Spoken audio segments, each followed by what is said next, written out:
iniciar o trabalho, eu rogo aos céus e aos espíritos iluminados que estejam em contato conosco mais uma vez.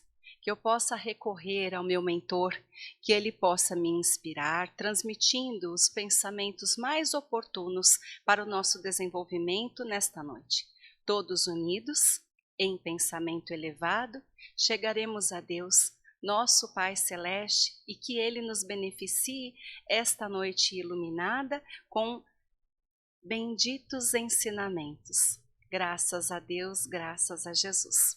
A palestra de hoje, então, tem como tema Amor nos Laços de Família, e eu inicio com o livro Viver em Plenitude, de Richard Simonetti. Este escritor nos explica que a família normalmente é constituída por espíritos que já estiveram ligados no passado, ligados pelo bem ou pelo mal, por laços de afetividade ou então laços de desentendimento.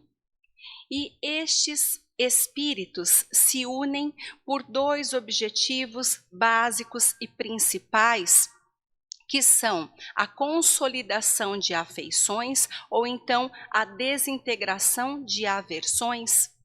Os espíritos, no plano espiritual, então antes de reencarnarem, eles solicitam esta oportunidade.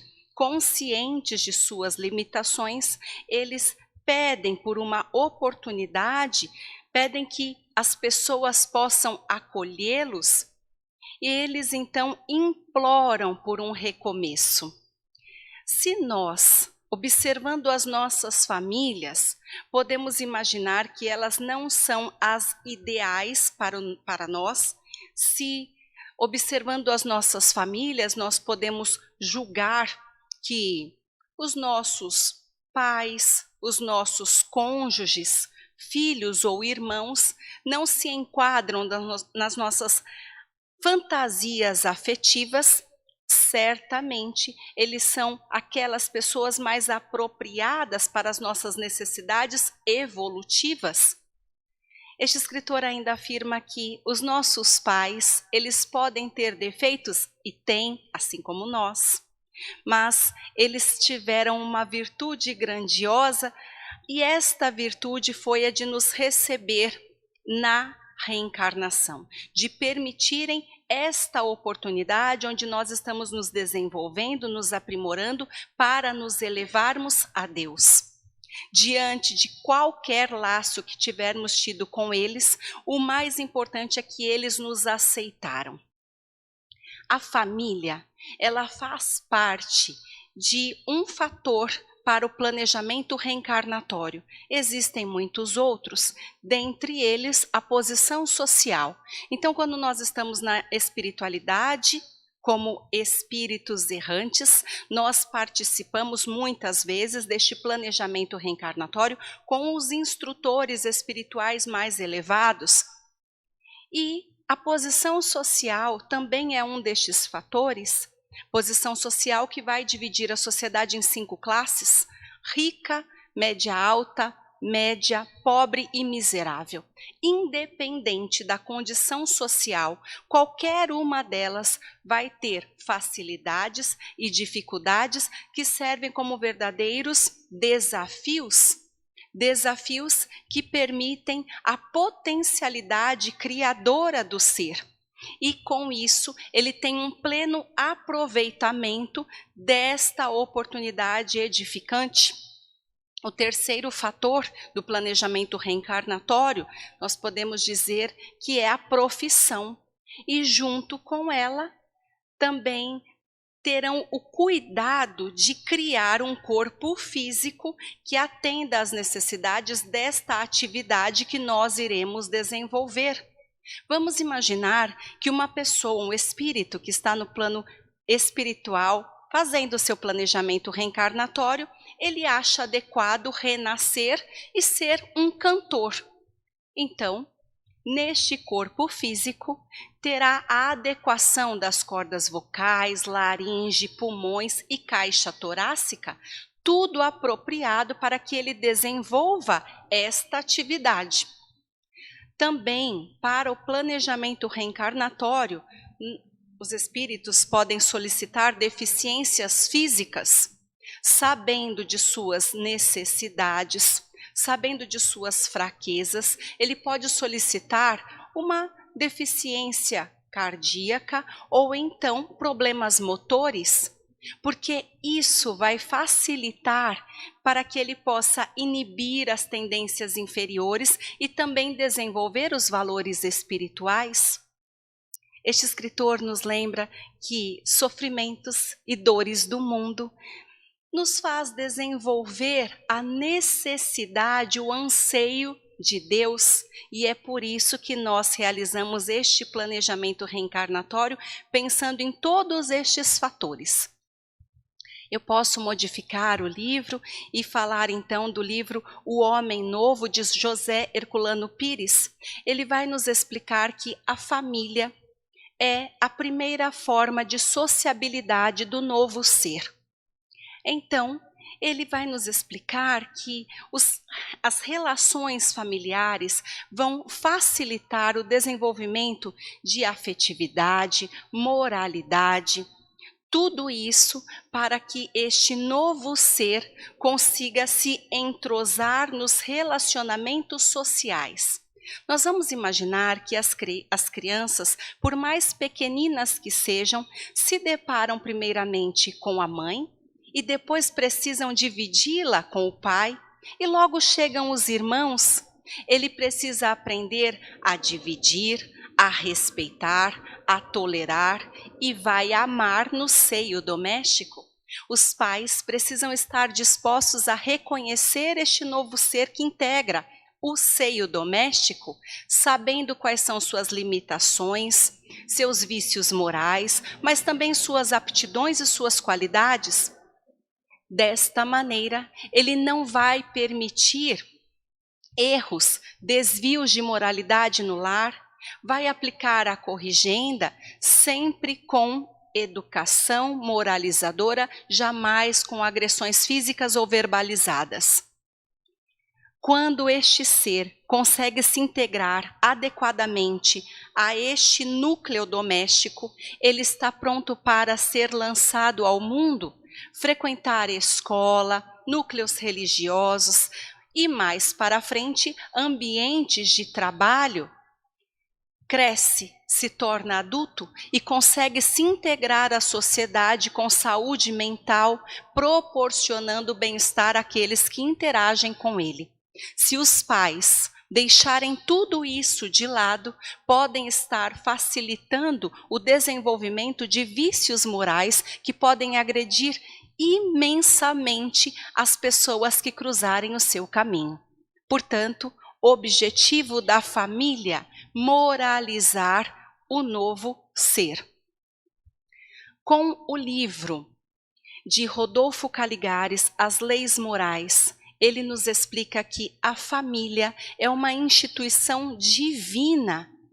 E esta família, ela tem o objetivo de estreitar os laços sociais, ensinando o melhor modo para que possamos aprender a nos amarmos como irmãos. É dentro de casa que nós aprendemos o amor, que nós aprendemos a nos doar, a renunciar, a fazermos sacrifícios pelos demais.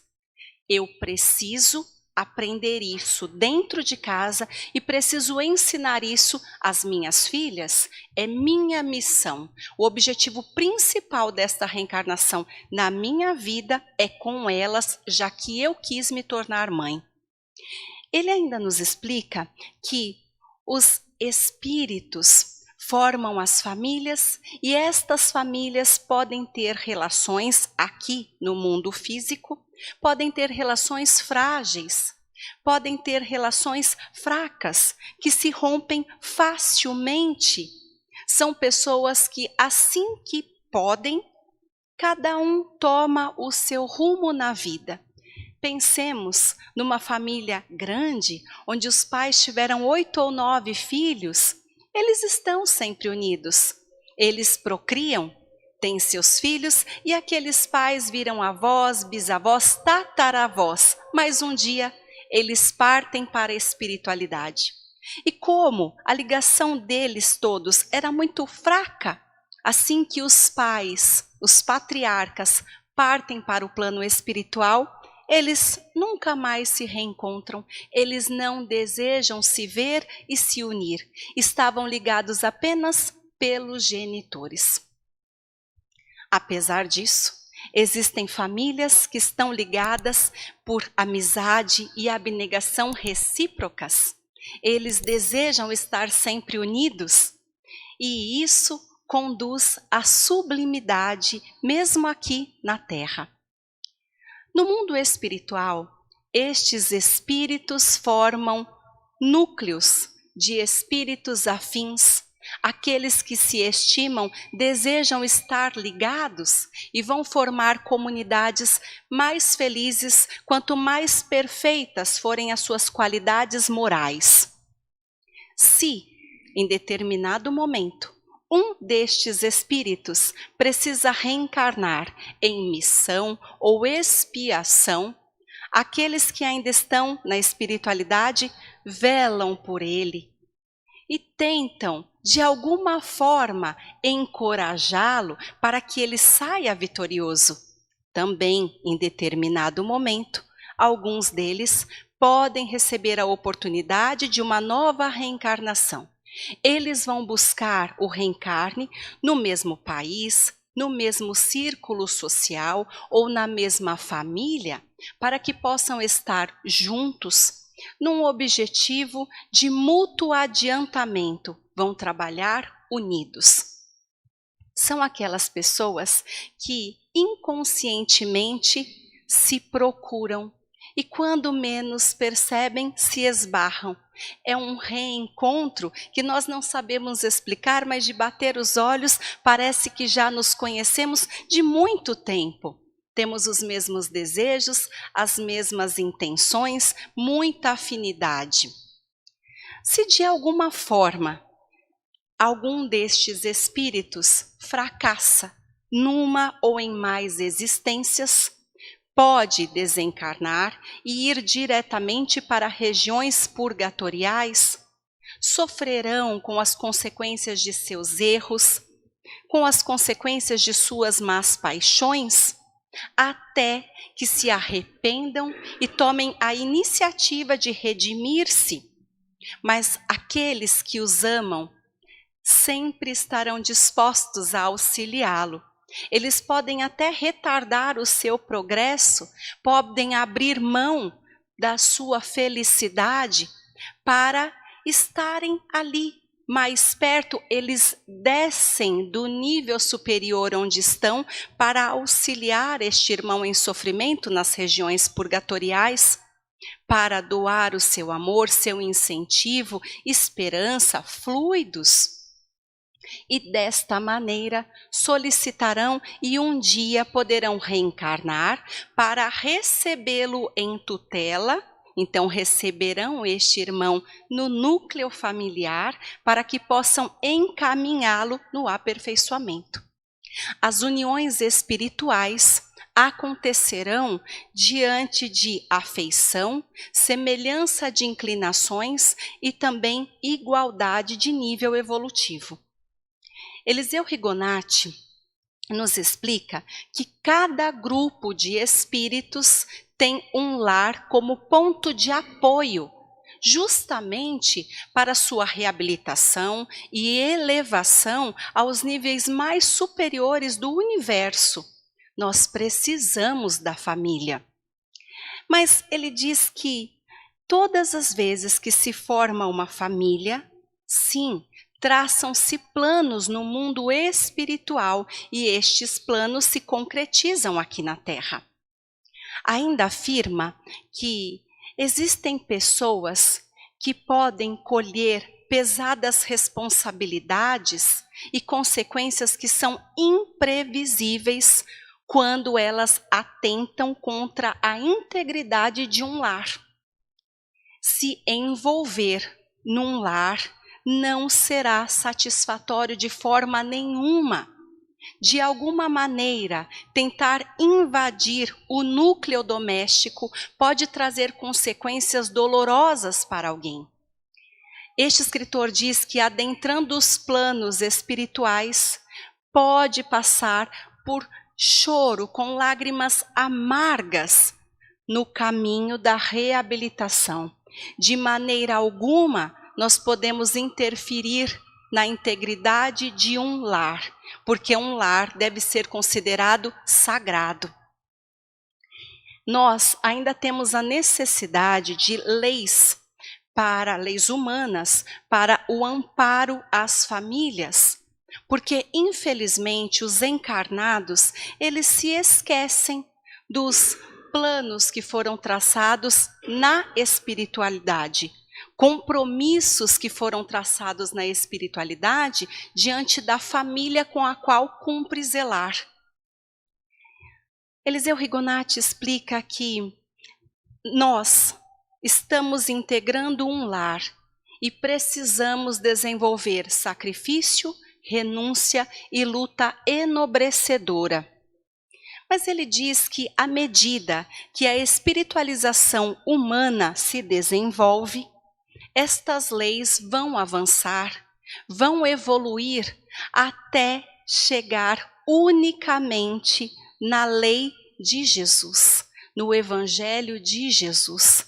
Então, um dia, quando as pessoas estiverem mais moralizadas, quando estiverem mais envolvidas com seus familiares, naturalmente, o Evangelho de Jesus nos conduzirá para a integração social, para o amor fraternal de toda a humanidade. Jesus ainda diz: não faça aos outros aquilo que não deseja que os outros te façam. Isso já seria necessário para nos respeitarmos no ambiente doméstico, porque se eu não gosto de apanhar, eu não vou bater nas minhas filhas. Se eu não gosto que as pessoas me desrespeitem ou me tratem de uma forma desleal, com agressividade, eu não serei desleal ao meu esposo, infiel, desrespeitosa. Eu serei uma pessoa boa no lar, porque eu desejo receber bondade. Então, eu forneço aos outros aquilo que eu desejo que os outros me façam.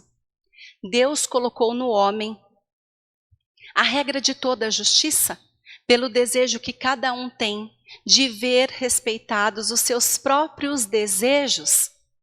A necessidade de vivermos em sociedade nos impõe algumas obrigações e a primeira delas é respeitarmos os direitos dos nossos semelhantes.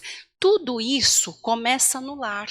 A primeira sociedade é o lar. Então nós precisamos desenvolver sentimentos nobres, companheirismo, lealdade, tudo isso, as principais virtudes dentro do lar. No livro Pão Nosso, Emmanuel nos traz um trechinho do Evangelho de Timóteo, capítulo 5, versículo 4.